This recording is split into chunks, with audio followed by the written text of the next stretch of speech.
Na mtazamaji wangu, leo hii nchini Tanzania gumzo la habari linalozidi kugonga vichwa vya habari ni kuhusiana na kutekwa kwake Pastor Katoki, kwani kuna kipande cha video ambacho aliweza kukifanya akikilenga kwake uongozi wake Rais Mama Samia Suluhu Hassan.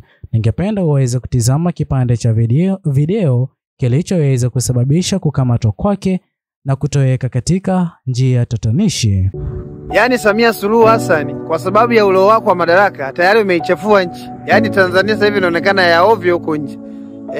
Umedhalilisha jeshi.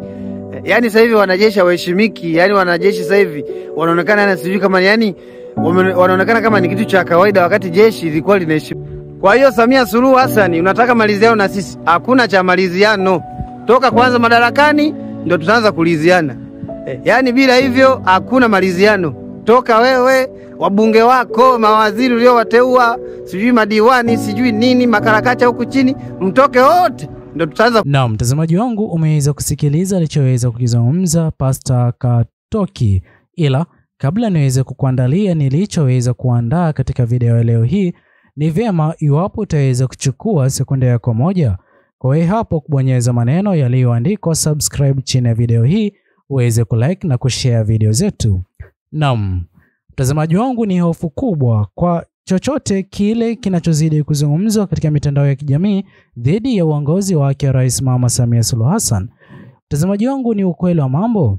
Hivi sasa uongozi wa serikali awamu ya 7 uko na hofu kubwa kwa kile ambacho kinazidi kuzungumzwa katika mitandao ya kijamii, kwani katika maandamano ya vijana Gen Z yaliyoweza kufanyika tarehe 29, maandamano hayo yaliweza kuanzia katika mitandao ya kijamii na kukusanya maelfu ya vijana Gen Z katika mikoa mbalimbali kuingia barabarani kuandamana. Hivyo basi, alichoweza kukizungumza pastor huyu ameweza kuzungumza ukweli wa mambo, ila kwa uongozi wa serikali awamu ya 7 unaona wazi jinsi ambavyo ukweli huu huenda kaweza kusababisha vijana Gen Z, wananchi wa kawaida nchini Tanzania, kuandaa maandamano mapya. Iwapo hapo umeweza kuona kasoro kwa alichoweza kukizungumza pastor huyu, tuachie maoni yako katika comment section. Iwapo unakubaliana naye, pia ni vyema uweze kutuachia maoni yako katika comment section. Ila mimi hapa kuna sababu ambazo zinachangia uongozi wa serikali awamu ya 7 usiweze kukubaliana kamwe na kile kinachozidi kuzungumzwa katika mitandao ya kijamii, hasa alichoweza kukizungumza Pastor Katoki. Kwanza kabisa, tunafahamu jinsi gani ambavyo kuna hofu ya uchochea maandamano makubwa kwa mara nyingine. Jambo hili, uongozi wa serikali awamu ya 7 haupo tayari kwa maandamano mapya katika Jamhuri ya Tanzania.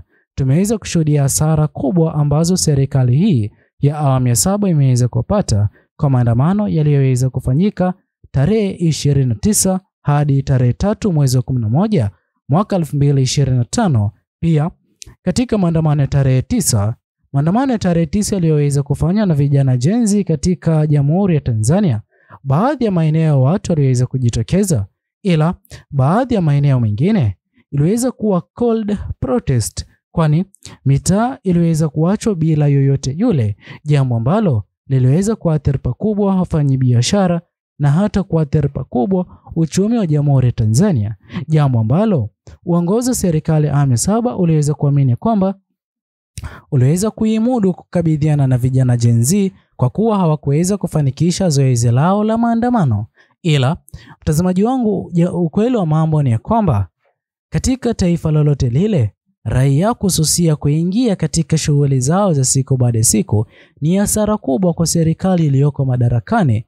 Ukweli wa mambo ni jinsi ambavyo inaonyesha ukosefu wa amani na kutoaminika kwa serikali iliyoko madarakani, na ndipo ambapo hakuna yoyote yule aliyeweza kujaribu kutoka, kwa kuwa aliweza kufahamu athari, hata huenda kaweza kulazimika kuaga dunia. Ila mtazamaji wangu, kwa njia moja ama nyingine, hivi sasa uongozi wa serikali awamu ya 7 unaamini ya kwamba kuna utulivu katika Jamhuri ya Tanzania, ila ukweli wa mambo ni ya kwamba baadhi ya watu wameweza kuogopa kutokana na utumiaji wa nguvu kupita kiasi unaozidi kutumika dhidi ya yoyote yule anayezidi kuandamana, na ndipo ambapo tumeweza kushuhudia pastor huyo ameweza kukamatwa na kutoweka katika hali ya njia tatanishi. Hivyo basi, uongozi wa serikali ya awamu ya 7 uko mbioni kwa ajili ya kulinda taswira ya utulivu wa nchi mwaka huu wa 2025. Ila ukweli wa mambo, Watanzania wanafahamu jinsi ambavyo hofu kubwa iko kwa Watanzania kwa uongozi ulioko madarakani. Vile mtazamaji wangu, kuna hofu ya kupoteza uhai wa kisiasa, na kwa njia moja ama nyingine siasa zilizoweza kufanyika mwaka 2025 katika Jamhuri ya Tanzania ziliweza kuwa na ubaguzi mkubwa, na ndipo ambapo tunashuhudia chama kama Chadema hakikuweza kushiriki zoezi la uchaguzi mkuu ulioratibiwa kikatiba.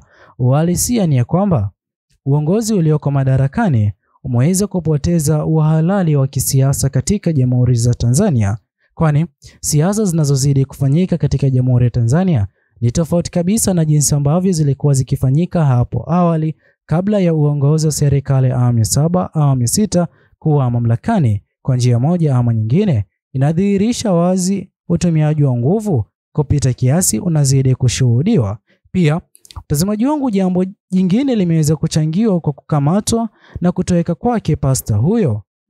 Uongozi ulioko madarakani hivi sasa unaogopa vikali nguvu ya mitandao ya kijamii. Sote tunafahamu kwamba uhamasishaji ulioweza kuufanya pasta huyo umeweza kusambazwa pakubwa na kufikia kila mwananchi wa Tanzania, na baada ya kufahamu uhalisia na ukweli, ama wale walioweza kukubaliana na ujumbe huo, moja kwa moja wataweza kukifanya alichoweza kuomba kifanywe, jambo ambalo moja kwa moja linaweza kuathiri pakubwa uongozi ulioko madarakani. Sasa mtazamaji wangu, uhalisia unaozidi kujitokeza katika hafla hii yote inayozidi kufanywa na viongozi walioko madarakani wanaohofia vijana Gen Z kwa mara nyingine kutumia mitandao ya kijamii dhidi ya uongozi ulioko madarakani, na ndipo ambapo katika maandamano yaliyoweza kupita tarehe 29 tulishuhudia serikali iliyoko madarakani iliweza kuzimia raia interneti na hata baadhi ya mitandao ya kijamii kutokuwa active kama ilivyokuwa hapo mbeleni kabla ya maandamano, jambo ambalo liliweza kusababisha vijana Gen Z kukosa uungwaji mkono, ushirikiano na mawasiliano kuendeleza na kufanikisha maandamano yao. Mtazamaji wangu, amini usiamini, hatua hii uongozi wa serikali ya awamu ya 7 umeweza kufanya dhidi ya pasta huyu kumteka katika hali ya njia tatanishi, ila idadi kubwa ya Watanzania hawapo tayari kwa kitendo hicho ambacho kimeweza kufanywa dhidi ya pasta huyo. Mtazamaji wangu, pia hivi sasa itakuwa wazi jinsi ambavyo uongozi wa serikali ya awamu ya 7 kwa mara nyingine huenda kawa na hofu kubwa ya kudhibiti hasira za vijana Gen Z. Kwa mara nyingine katika mitandao ya kijamii tuliweza kushuhudia jinsi ambavyo vijana Gen Z waliweza kuonyesha hasira zao kwa mitandao ya kijamii kipindi na wakati ambapo mfanyi biashara maarufu kama Nifa na wengineo waliweza kukamatwa kutokana na challenges walizoweza kuzifanya, jambo ambalo vijana Gen Z sio nchini Tanzania pekee, East Africa kwa ujumla na hata mataifa mengine kutofurahishwa na kile ambacho kiliweza kufanywa. Hivyo basi, kwa tukio jipya lililoweza kufanywa kwake pasta huyo, huenda tukaweza kushuhudia ushirikiano mwingine mkali mkubwa zaidi ya ule ambao Nifa aliweza kupata na hata kusababisha uhuru wake leo hii. Hivyo basi mtazamaji wangu, ni vema hapo utaweza kutuachia maoni yako katika uwanja comment section. Muhimu kabisa, usisahau kusubscribe, like, comment na kushare video zetu. Bye bye until the next video.